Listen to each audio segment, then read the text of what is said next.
ಮೀನುಗಾರಿಕೆ ಸಚಿವರಾದಂತಹ ಮಂಕಾಳ ವೈದ್ಯನಿಗೆ ಹೇಳೋದು ಮಾತು. ಅವನು ಹೇಳೋದ ದೇವಸ್ಥಾನಕ್ಕೆ ಬಂದಿದ್ದ, ಓಟ್ ಹಾಕೋ ಮುಂಚೆ ದೇವಸ್ಥಾನಕ್ಕೆ ಬಂದ್ಕೊಂಡು ಏನ್ ಹೇಳೋದ, ಮತ್ತೆ ನೀವೆಲ್ಲರೂ ಓಟ್ ಹಾಕಿ ನಾನು ಈ ಕೋರ್ಟ್ ಬಂದರಿಗೆ ಅಂತ ನಿಮ್ಗೆ ಕೋರ್ಟ್ ಬಂದರ ಆಗದೆ ಇದ್ದಾಗ ನಾನು ನೋಡ್ಕೊಳ್ತೀನಿ ಅಂತ ಹೇಳೋಗಿದ್ದ, ಒಂದ್ ಮಾತು ಹೇಳ್ಕೊಂಡು ಹೋಗಿದ್ದ. ಈಗೆಲ್ಲ ಹೋದ ಸರ್, ಮೀನುಗಾರರಿಗೆ ಎಳ್ಕೊಂಡು ದಬ್ಬಾಳಿಕೆ ಮಾಡ್ಕೊಂಡು ಎಲ್ಲರಿಗೂ ಜೈಲಿಗೆ ಹಾಕಿದ್ದಾರೆ ಮಂಗಿ. ಅವನಿಗೆ ಬಂದ್ಕೊಂಡಿಲ್ಲ ಅಂತ ನೋಡ್ಕೊಂಡು ಹೋದ. ಅವ್ನು ಹೇಳಿದ ಮಾತು ಉಳಿಸ್ಕೊಂಡ. ಅವ್ನು ಎಲ್ಲಿ ಬಂದ? ನಮ್ಮ ಈಗ ಮೀನುಗಾರಿಕೆಗೆ ಯಾರು ಪ್ರೊಟೆಕ್ಷನ್ ಕೊಡುದು? ಪೊಲೀಸರಿಗೆ, ಕಂಪನಿಯವರಿಗೆ ಪೊಲೀಸ್ ಪ್ರೊಟೆಕ್ಷನ್ ಇದ್ದಾರೆ, ಅಧಿಕಾರಿಗಳು ಪ್ರೊಟೆಕ್ಷನ್ ಇದ್ದಾರೆ, ಮತ್ತೆ DC ಅವರು ಅವರಿಗೂ ಪ್ರೊಟೆಕ್ಷನ್ ಇದ್ದಾರೆ. ಮೀನುಗಾರರಿಗೆ ಯಾರು ಪ್ರೊಟೆಕ್ಷನ್ ಇದ್ದಾರೆ? ಮೀನುಗಾರರಿಗೆ ಪ್ರೊಟೆಕ್ಷನ್ ಇಲ್ಲ. ಮೀನುಗಾರರು ಎಲ್ಲಿ ಹೋಗುದು ಸರ್?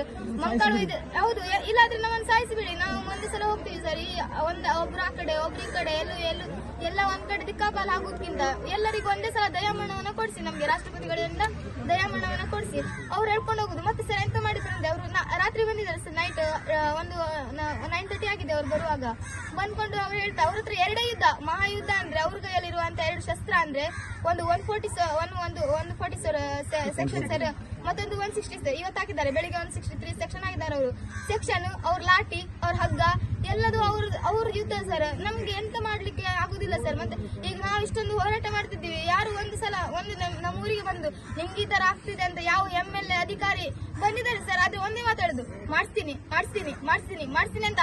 4 ವರ್ಷ ಆಯ್ತು ಅವ್ನು ಮಾಡಿಸ್ತೀನಿ, ನಾವು ರಕ್ಷಣೆ ಕೊಡ್ತೀವಿ ನಿಮ್ಗೆ ಅಂತ ಹೇಳಿ 4 ವರ್ಷ ಆಯ್ತು.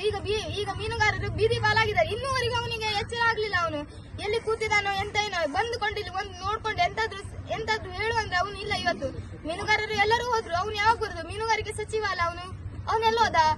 ಹೇಳ್ಕೊಂಡು ಮಾತೆಂತ ಅವನು? ಬರ್ತೇನೆ, ನಿಮ್ಮೊಟ್ಟಿಗೆ ಇರ್ತೇನೆ, ನಾನಿರ್ತೆ, ಇವ್ರಿರ್ತರು ಬರ್ತರು ಅಂತ ಹೇಳ್ಕೊಂಡು ಇವತ್ತು ಬಂದ. ಎಲ್ಲ ಮೀನುಗಾರರಿಗೆ ಕರ್ಕೊಂಡು ಹೋದ್ರು ಸರ್. ಅವನು ಬರ್ಲಿಲ್ಲ. ನಿಂಗೆ ಓಟ್ ಹಾಕ್ಸುವಾಗ ಮಾತ್ರ ಮೀನುಗಾರ ಬೇಕು, ಬಾಕಿ ಟೈಮಲ್ಲಿ ಮೀನುಗಾರರೆಲ್ಲ ಸತ್ತೋಗ್ತಾರೆ ನಿನ್ ಪಾಲಿಗೆ. ನೋಡು, ಈ ವಿಡಿಯೋ ನೋಡು, ಮೀನುಗಾರರು ಎಷ್ಟು ಜನ ಕರ್ಕೊಂಡು ಹೋಗಿದ್ದಾರೆ ನೋಡು.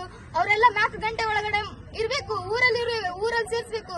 ಇಲ್ಲಾಂದ್ರೆ ನಾನು ಹೇಳಿದ್ದಾಗೆ ಸಮುದ್ರಕ್ಕೆ ಯಾರಿ ನನ್ನ ಪ್ರಾಣ ಹೋಗುದು ಖಚಿತ ಸರ್. ಇವತ್ತು ನನ್ನ ಈ ಸಾವಿಗೆ ಈಗ ನಾನು ಸಮುದ್ರಕ್ಕೆ ಹೋದ್ರೆ 4 ಗಂಟೆ ಒಳಗಡೆ ಯಾರಾದ್ರೂ ಬರ್ಲಿಲ್ಲ ಆದ್ರೆ ನಾನು ಸತ್ತೋದ್ರೆ ಇವತ್ತು ಮಾತ್ರ ನನ್ನ ಸಚಿವರೇ ಕಾರಣ ಅಂತ ನಾನು ಬರೆದಿಟ್ಟು ಸಾಯ್ತೀನಿ ಸರ್. ಇವತ್ತು ಬರೆದಿಟ್ಟು ನನ್ನ ಊರಿಗಾಗಿ ಹೋರಾಡ್ತಿದ್ದೀನಿ, ನನ್ನ ಊರಿಗಾಗಿ ಮಾತಾಡ್ತೀನಿ ನಾನು.